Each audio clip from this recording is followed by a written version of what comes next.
Bonjour à tous, aujourd'hui je vais vous parler du film Stella, une vie allemande, donc un film allemand qui est tiré d'une histoire vraie, qui a été réalisé à partir d'archives soviétiques et américaines, et qui raconte l'histoire de Stella Goldschlag, qui est un personnage relativement célèbre en Allemagne, mais comme il n'est pas très connu en France, je vais pas trop rentrer dans le détail pour pas trop spoiler son histoire. Tout ce que je peux vous dire, c'est que le film commence en 1940, pendant la Deuxième Guerre mondiale, et que ça se passe à Berlin, et qu'on suit l'histoire de Stella, qui est une jeune fille juive, et elle va être confrontée, de par le fait qu'elle est juive, à des choix très difficiles, donc c'est un portrait de sa vie. Voilà, je veux vraiment pas en dire plus. Si vous regardez la bande-annonce ou que vous lisez quelque chose sur elle ou même le synopsis, forcément ça va vous spoiler. Moi, je veux pas révéler plus. Alors, le film il est intéressant, hein, il y a plein de défauts, mais il a le mérite d'exister en tout cas.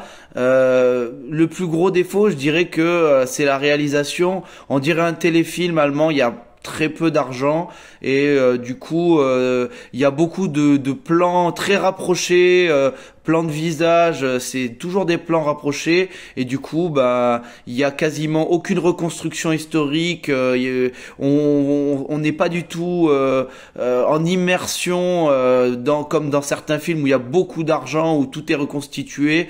Là on sent qu'il n'y a pas beaucoup de pognon sur la table et du coup bah ça empathise, pas très bien filmé. Et en plus, voilà, la caméra elle bouge beaucoup. Voilà, globalement, c'est pas top au niveau de ça. Et on voit qu'il y a vraiment pas d'argent. Et du coup, en plus, donc je dirais qu'il y a on peut dégager deux parties dans le film. Et donc cette première partie, en plus du coup de ces plans, je trouve que ça va très très vite. Il n'y a pas grand chose qui est expliqué. Moi, j'ai eu pas mal d'incompréhension par rapport à l'époque. Alors peut-être que ceux qui sont férus d'histoire allemande de cette période-là, et pourtant moi je crois m'y connaître un petit peu, mais j'ai été assez déstabilisé par la situation des Juifs. Par exemple, quand l'histoire débute en 1940, pour moi qui est un moment où déjà les Juifs ils sont dans une situation très compliquée. Elle vit quand même encore la grande vie. Et moi, je comprenais pas trop pourquoi en 1940.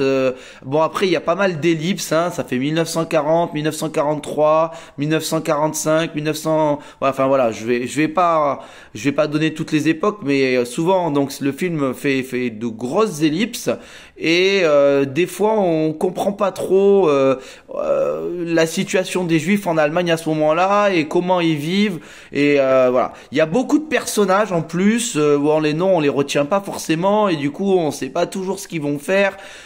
Bon, c'est un peu confus. C'est surtout la première partie qui est un peu confus. Moi, elle m'a un peu perdu. Et il y a rien qui est expliqué, hein. Vraiment, il y a pas de sous-texte ou quelque chose. Le film prend pas le spectateur par la main, donc du coup faut comprendre. Et donc ça c'est un gros souci. Par contre la deuxième partie, j'ai trouvé beaucoup plus intéressante. Elle est aussi beaucoup plus dure dans son récit. Il se passe des choses qui sont voilà assez dures. Visuellement on voit rien. Hein. Ça se passe pas dans les camps. On voit pas d'exécution.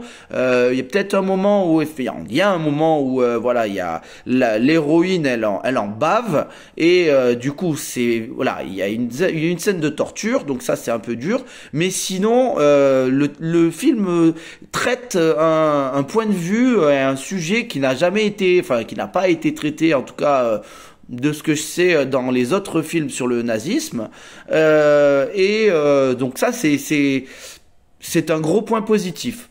L'actrice, elle joue extrêmement bien. Elle a un visage très expressif, des yeux très bleus, avec des cernes, et du coup, elle fait passer tout un tas d'émotions différentes.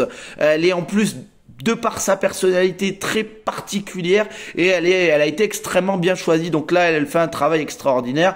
Les autres personnages, ils font le boulot sans plus, j'ai envie de dire. Mais c'est vraiment, de toute façon, l'histoire est ultra centrée sur elle et voilà, elle fait un job incroyable. En tout cas, le film, il est pas manichéen du tout. Hein. Son portrait, elle a un côté très sombre, elle a un côté.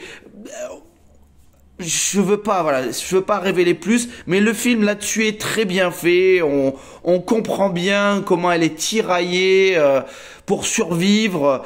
Donc, c'est très bien fait là-dessus. Alors. C'est un petit film, sans grande envergure, il n'y avait pas beaucoup de monde dans la salle. Il a le mérite d'exister, c'est une petite réalisation. Moi, je conseille d'aller le voir, il est intéressant. Donc, pour la note, j'hésitais entre 6 et 7. Je vais mettre un 7 pour récompenser, c'est un petit 7. En tout cas, je vous conseille d'aller le voir, ça vaut vraiment le coup.